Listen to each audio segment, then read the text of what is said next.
Hey everyone, welcome to SubWeek on Starting Out Solitary. I'm your Friday sub-host Michelle, filling in for Rose, and this week's topic is Mother's Day and the Divine Feminine.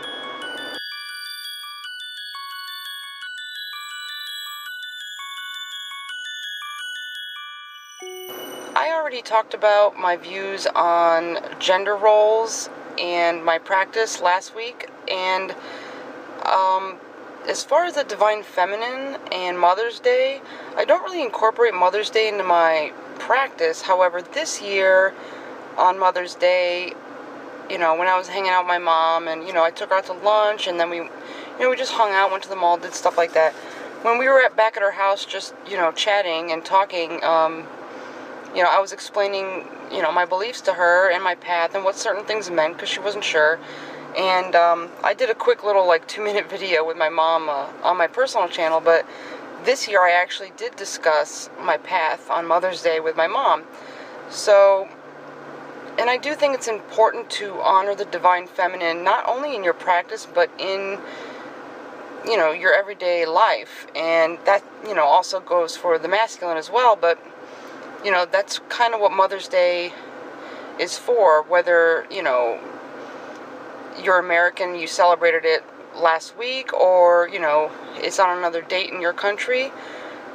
Mother's Day is for honoring our mothers and our, grandmothers, or that mother figure in your life that, is important to you, and that's a form of honoring and recognizing the Divine Feminine. And, like I discussed in my gender role video, my practice isn't focused on, primarily feminine or primarily masculine. It's kind of a gender fluid practice. However, since I don't celebrate since I don't do anything major or big on the Sabbats, and my practice is more focused on the S-spots and the full moons and, that kind of energy.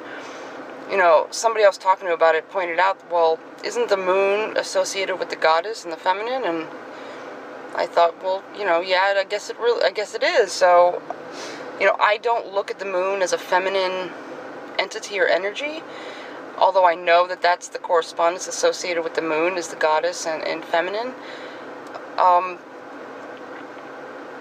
So I guess in a way I'm honoring the Divine Feminine indirectly by, working with the moon a lot more than I do, say a goddess or that sort of thing. So, that's a way to, kind of look at indirectly working with or honoring the Divine Feminine is, if you observe the full moons and do ritual for full moons like I do, it's, an indirect way to honor the Divine Feminine.